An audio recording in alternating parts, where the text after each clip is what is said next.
सुनसान सड़कें, बत्ती गुल और घने जंगल का रास्ता। मन में हनुमान चालीसा दोहराए अजय सरपट भागा जा रहा था। अपने कदमों की आहट खुद सुनाई दे रही थी उसको। सांसें तेज हो रही थीं। उस सेठ के मन में घबराहट भी थी। काश जल्दी से घर पहुंच जाऊं। इस रास्ते पर चोर बहुत घूमते हैं। तभी पीछे से आवाज आई, जो कुछ भी तुम्हारे पास है दे दो, वरना खोपड़ी खोल दूंगा। आखिर जिसका डर था वही हुआ। ये गली थी ही बदनाम चोरों के लिए।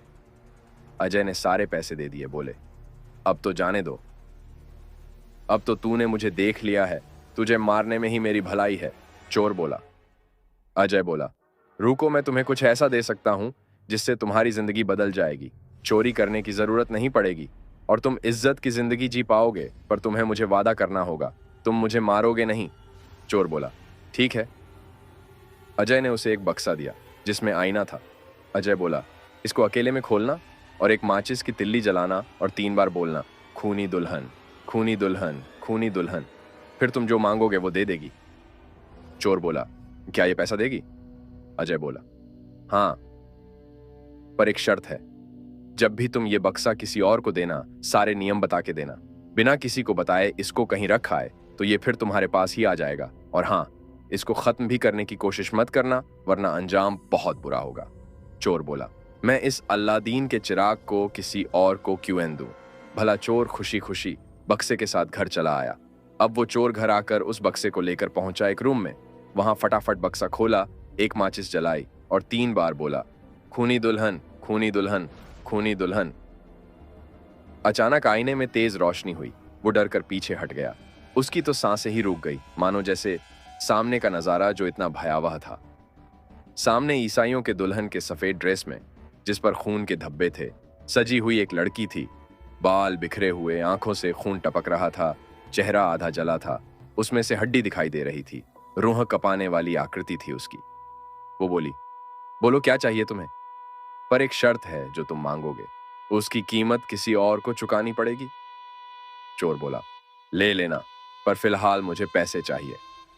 दुल्हन ने अट्टहास किया और बोली, लालची, लालची, तूने वही मांगा जो सब मांगते हैं।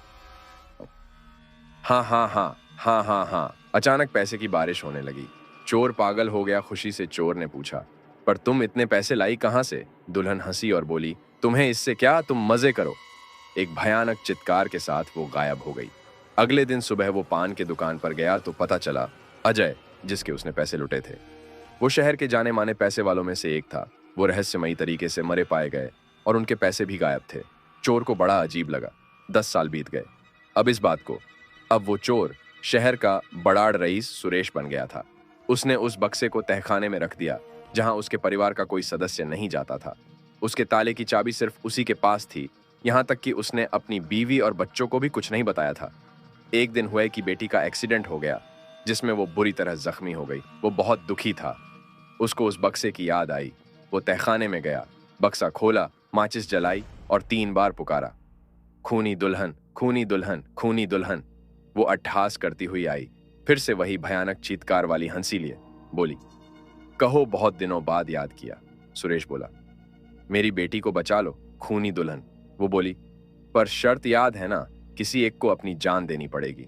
सुरेश ममता में अंधा हो गया था। बोला, ठीक है, तुम मुझे मार दो, पर मेरी बेटी को बचा दो।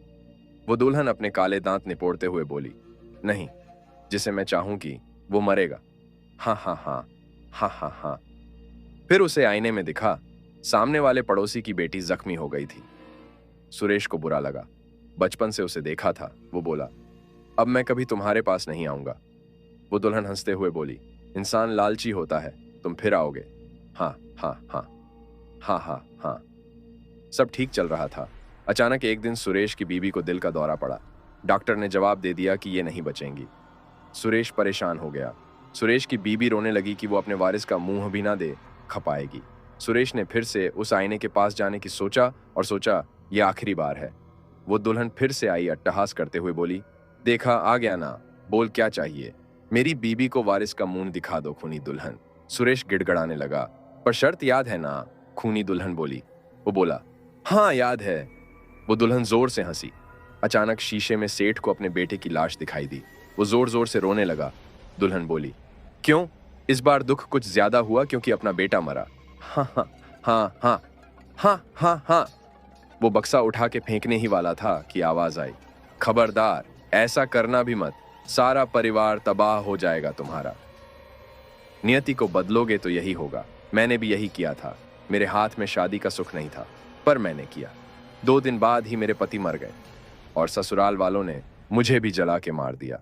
तब से ये आईना ही मेरा घर है और मैं सबको बताती हूँ, नियति को मत छेड़ो। हाँ हाँ हाँ हाँ हाँ हाँ। सुरेश रोने लगा।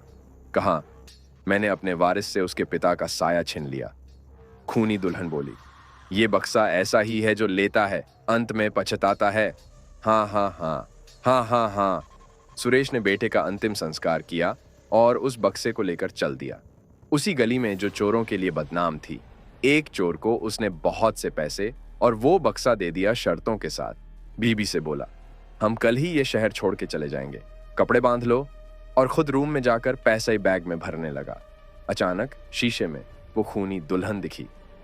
त त अत तुम यहाँ अब क्या करने आई हो? दुल्हन बोली, वो बक्से वाले आदमी ने पैसे मांगे हैं, बोल के जोर से हंसने लगी। सुरेश डर से थर थर कांपने लगा। अगले दिन सुरेश के मौत के चर्चे सबके जुबां पर थे। सब सोच रहे थे किसी चोर ने घर में चोरी करके उसको मार दिया।